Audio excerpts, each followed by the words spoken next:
Welcome to Franchise Fix, the unpopular spin-off podcast to the already unpopular film franchise podcast that I do with my co-hosts Andy and Zach, Franchise Flicks. My name is Ted, and on this podcast I'm flying solo, and I'm going to discuss TV shows based on franchises that we all know and love. Today we're discussing Star Wars The Bad Batch S02, Cut and Run. With that out of the way, let's get into the episode. Spoilers ahead. So the first thing that we discover is that J19 is indeed the Seleucami system. First off, I definitely pronounced it incorrectly last episode. I think I said Saliakami or something, so whatever. Second, I still have yet to find any sort of reference to J19 in the Clone Wars, but I'm going to give credit where it's due. Like I said in the last episode of the podcast, Paul Tamburo of GameRevolution.com was right about this. He called it. He said that J19 was a reference to this system and that Cutlaw Quain was going to be on this planet, and he was right. So nice job, Paul. I had my doubts, but you pulled through. So anyway, when the group first lands on Seleucami, Omega drops to her knees to feel the soil, clearly having no experience with it on Kamino, which is a water-based planet. So, she comes to this planet and she's so excited to see things that are not just rain pouring and surrounded by bodies of water. And she's just enthralled by everything around her. By the way, does anybody else find it odd that pretty much all Star Wars planets feature only one type of climate? No? Just me? I don't know. Just always bothered me, kind of. Doesn't really make sense, but a lot of the science in Star Wars doesn't make sense. That's why it's science fantasy rather than science fiction, I guess. Moving on. So, after Wrecker foolishly trips a booby trap on a farm, the group is confronted by who else but Cutlaw Quain, the clone deserter, and his wife, Sue. After exchanging hellos and catching up, the Bad Batch discovered from Cut that Rex actually passed through the day before and told him about Order 66, but they don't know where he ended up going. So that's really exciting, and I'll talk about that later on. So this is the moment that the Bad Batch discover the truth about the inhibitor chips as well. We also discover that Imperial troopers have already begun invading planets like Seleucami, and this leads Cut to seek transport off-world to keep his family safe. With the Empire already gaining a hold on the galaxy, Imperials have begun forcing citizens to exchange Republic credits for Imperial ones, and we see this actually at a shop where Cut tries to buy his way off planet, and somebody tells him that his credits are no good there and that he needs to exchange them for Imperial credits, and that he also needs to get a chain code.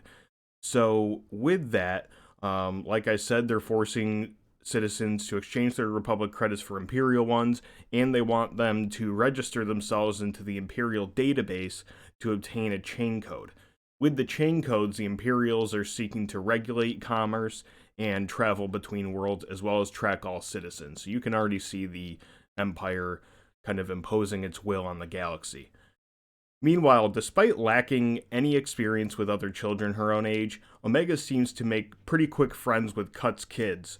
While playing catch, which is a game she's never played, she naturally overthrows the ball because she's never done it before, has no clue, and she goes on her own past the fence line off the property to retrieve the ball, but she's soon attacked by a dangerous creature. She is eventually saved by the Bad Batch, Cut, and Sue, but she's clearly shaken up by the attack, and, Hunter is too. So in an effort to help Cut and his family get off world ASAP, the Bad Batch hatch a plan to discreetly create chain codes for them so they can leave on the next transport. As Cut is a clone trooper deserter, it's important that he's not detected by the Imperial clones, so that's why they're going out of their way to pretty much illegally obtain chain codes for him and his family, because it's pretty obvious just by the way he looks that he's a clone. If a clone trooper sees him, it's like looking in the mirror. So, with that in mind, Tech decides to hide himself and Echo on the ship and get it impounded so they can get easier access to what they need to get the chain codes. The only problem is, after this is done, they discover that Omega is aboard the ship as well once it's taken. So, while impounded, Echo is able to steal blank discs to overwrite with the family's new chain codes. Omega then sneaks the discs to Cut and his family, but notes that there was an extra one that must have been a mistake. It's here, though, that Hunter reveals to her that he actually wants her to go with Cut's family because he doesn't think that the Bad Batch can really offer Omega the life he thinks she needs, especially because she's just a child. But, keep in mind she's also a clone, so she has more in common with the Bad Batch than she does with anybody else. So she's obviously upset by this, but initially complies with Hunter's wish. The chain codes are then cleared, and Cut's family is able to safely escape off-world. Hunter then runs back to help the rest of the team fend off troopers as they try to escape. Right before they leave, they discover that Omega actually came back to join them, so she didn't go with Cut's family, which pretty expected.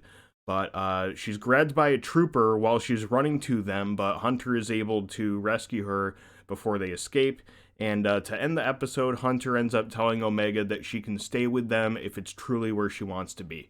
And that's the episode. So that's episode 2, and with that, let's get into some of my thoughts on the episode and what things stuck out to me. So, obviously, this episode was much shorter than the first one, and the runtime is a lot closer to what we should expect going forward. Zach, my co-host on Franchise Flicks, the usual podcast that we do here, actually helped me realize the reason for this when I joined him to discuss the premiere on his Twitch channel the other night, and that's twitch.tv/GrandMoffZZ if you're interested in checking that out. So anyway, similar to the Clone Wars movie, the first episode of Bad Batch really serves as about like a 3-episode long introduction to the series, so it seems more like 3 episodes mashed into one like short movie rather than just one long episode. So I like the first episode of this series much more than I did the Clone Wars movie, and I think most people would agree with me on that. No Stinky the Hutt or anything like that, or the first exposure we get to Ahsoka is not a great introduction, at least for adults who are fans of Star Wars. But anyway, they do come off as having a similar purpose, and that's what he explained to me. So anyway, I got into my thoughts about the team meeting up with Cut in the last podcast on the first episode, so I won't repeat myself here, but the story thread made a lot of sense, and it really worked well in this episode. I will say that I was excited, though, but not shocked, that Cut mentioned having seen Rex very recently after Order 66. Rex actually has a really great arc in the Clone Wars episode in Season 2 that features Cut, in which he initially wants to report Cut as a deserter, but ends up having a change of heart on that, and it actually makes sense that they would have kept in contact and that Rex would have sought Cut out, just like the Bad Batch did after Order 66. So I assume that we'll be meeting up with Rex again sometime in the series, and I can't wait for it, honestly. I mentioned in the pod for episode 1 that I really would have preferred a show focused on clones that we had more of an established relationship with, especially because, the Clone Wars, 7 seasons of a show that we get exposure to these clones, and, like I said, you're only getting 4 episodes in the final season to get exposure to the Bad Batch, but they do serve a purpose, and they give a different perspective on the prequel era transitioning into the original trilogy era, so it's not a huge deal. But the prospect of him showing up again, similar to what we saw in Rebels as well, really has me excited. So another thing being built upon from the first episode is the idea of how quickly the Empire kind of swooped in to take control of the galaxy. So within days, they're already forcing a change in currency and are already constructing a system to track and impress the galaxy's citizens. So I'm sure we're going to see more and more of this as we go forward, but I like that they keep introducing these threads as far as the Empire taking control and like how quickly they're doing it too. I mean, it seems a little jarring in Revenge of the Sith with how quickly Palpatine is able to just declare that it's the Empire and he's able to take full control from there. But it makes a little more sense when you see just everything happening at the pace that it does, and they waste no time. They had a plan for this in place, as Palpatine usually does. So I was surprised by how quick Hunter was to give up on Omega at first, especially given that he made it a point in the first episode to go back for her when she was in danger on Kamino. That being said, I sort of understand that he seemingly saw an opportunity to set her up with a family that he trusted, that he knew could provide her a better structure than the team could, at least compared to what he thought. You know, his thought was that the Bad Batch are a bunch of soldiers who are on the run. It makes no sense for a kid to be with them. But when it's all said and done, it actually makes sense that she's with them because she is, in the end, a unique clone just like them. She was made with a certain purpose, and I'm excited to find out what that purpose is, and I'm sure we're going to find out by the end of the first season, but it's going to be an exciting journey to follow that along.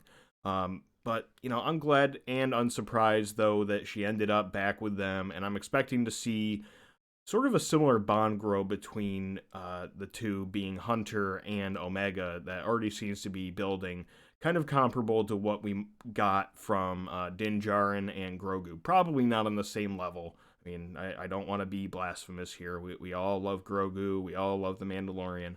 But I can see something similar growing here.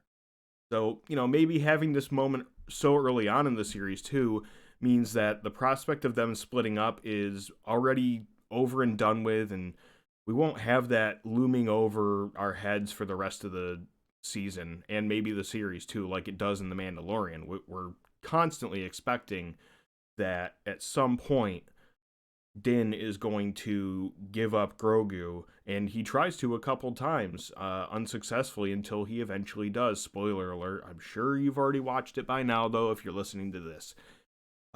Anyway, overall, I thought that this was a solid second episode of the series. It built upon what it already established in the premiere, and it laid the seeds for new plot threads going forward. I found myself a little bit bored with the fight sequence with the Bad Batch and the Imperial clones, but that's fine. I wasn't really paying all that much attention to it either, so maybe that was just me. I think I was more focused on some plot threads and story, especially because we got so much of that in episode 1, so maybe my focus was in the wrong place. But anyway, episode 1 had a lot more time to devote to combat too, so it's probably not fair to expect that kind of quality in every single episode.